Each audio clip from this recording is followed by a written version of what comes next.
Bismillah ar-Rahman ar-Rahim. Inshallah, today we'll be taking khiyar al-shart. Okay, and just a quick recap. When we first started the chapter, we took Buyoo as a whole. Okay, we mentioned some of the conditions.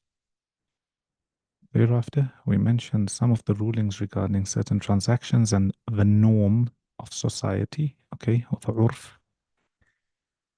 And then we spoke about the transaction itself. Okay, there is the transaction. And we said that there's different types of khiyar. Okay.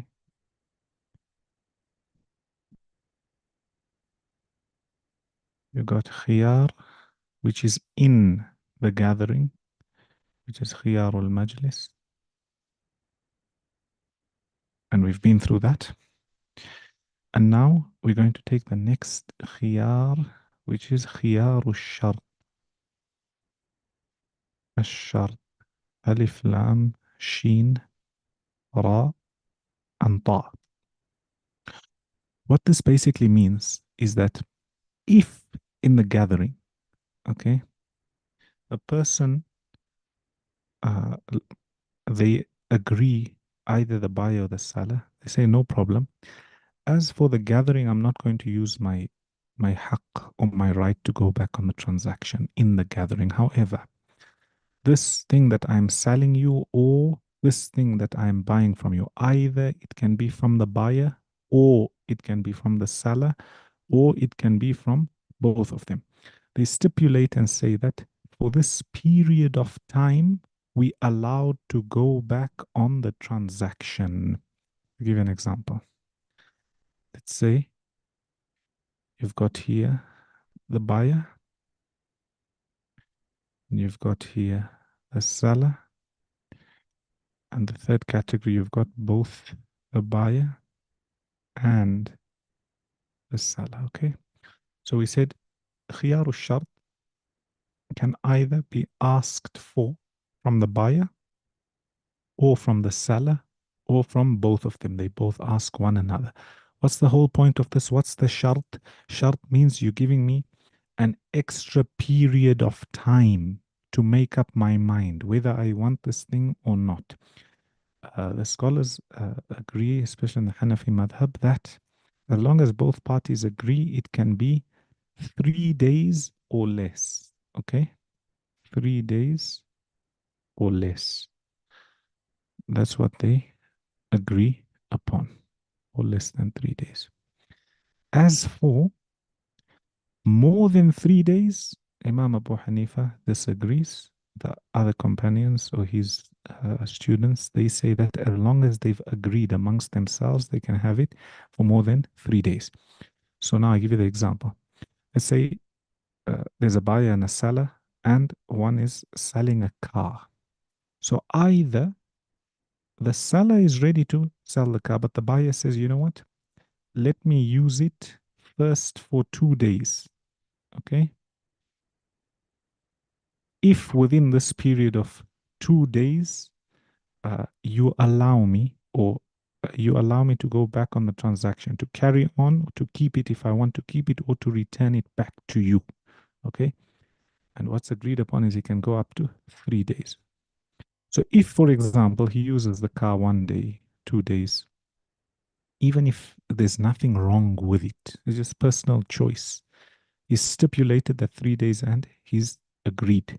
So within that period of time, he can either agree to keeping the car or he can return the car, and there's nothing that the seller can do about it. Why? He agreed to it. Khiyaru shart, he agreed to it.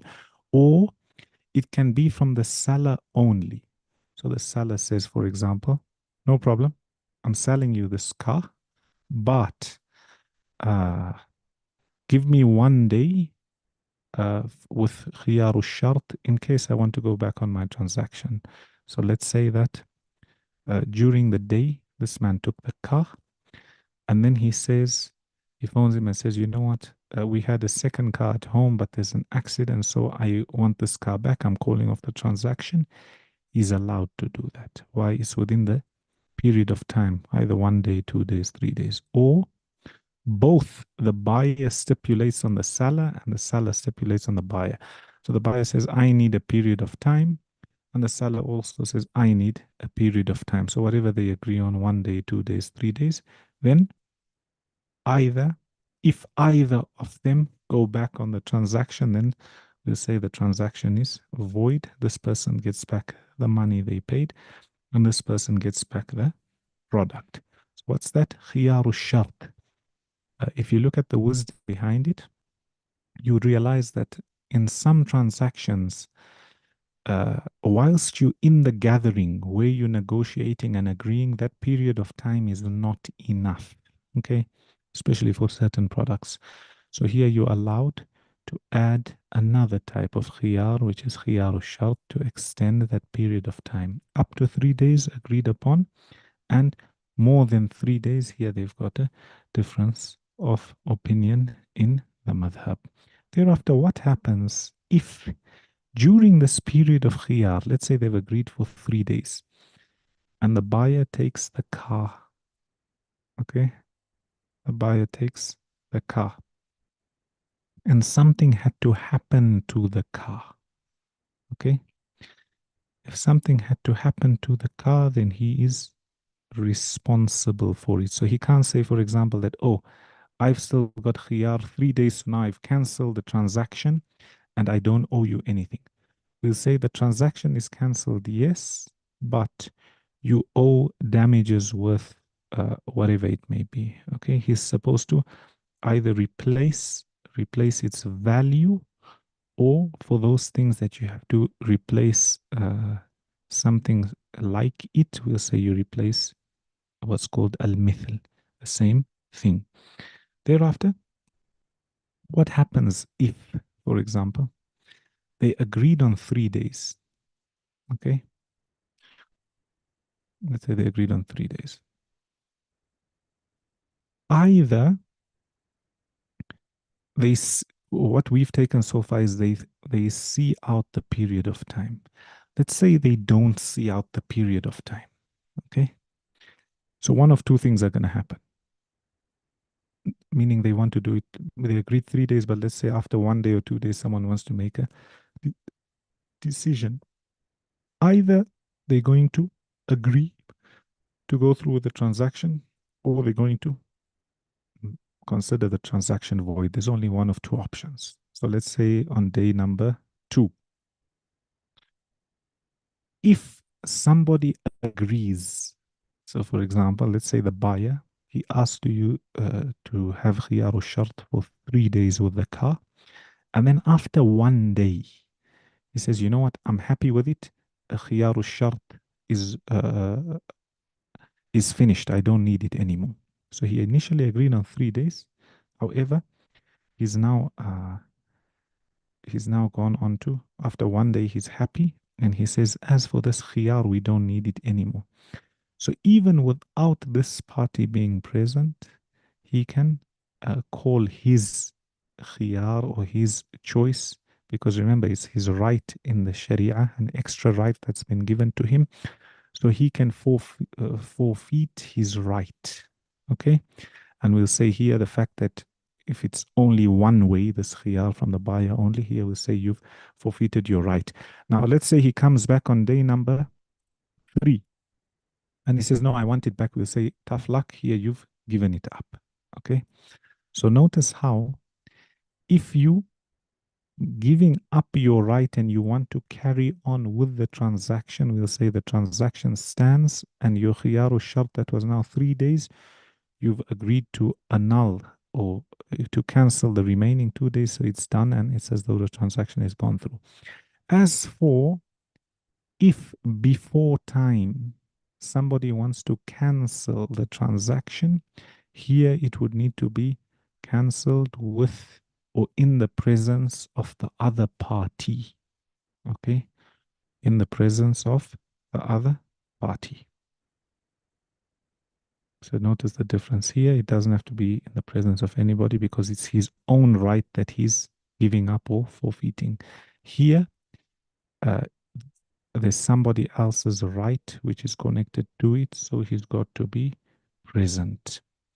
So again, to recap, خيار الشرط, basically, after a person has a transaction or they go through the transaction and they want some extra time, either the seller wants some extra time to think about the sale, or the buyer wants some extra time to think about the purchase that he made, we can allow them a few more days. But these are the conditions. It can be either the buyer who stipulates, either the seller who stipulates, or both the buyer and the seller. And wherever, let's say both the buyer and the seller have khiyar shart when it comes to selling a car, the minute one party uses their option to go back on the deal, then there's no deal. So even if the other party doesn't use this, the deal no longer stands. After that, you move on to khiyar ru'ya, which is where you have a choice after you see the product. After that, you move on to khiyarul aib, if the product got a defect in it. So this is just khiyarul shart, which is a little bit more time, more than khiyarul majlis. Any questions? I would have gone through khiyarul ru'ya as well as khiyarul aib, but stop here because we'll be stopping for a while. So at least you know khiyarul majlis and khiyarul shart is similar in the sense that it's time-wise. It's connected to time. Khiyarul ru'ya is connected to somebody seeing the product. Khiyarul aib connected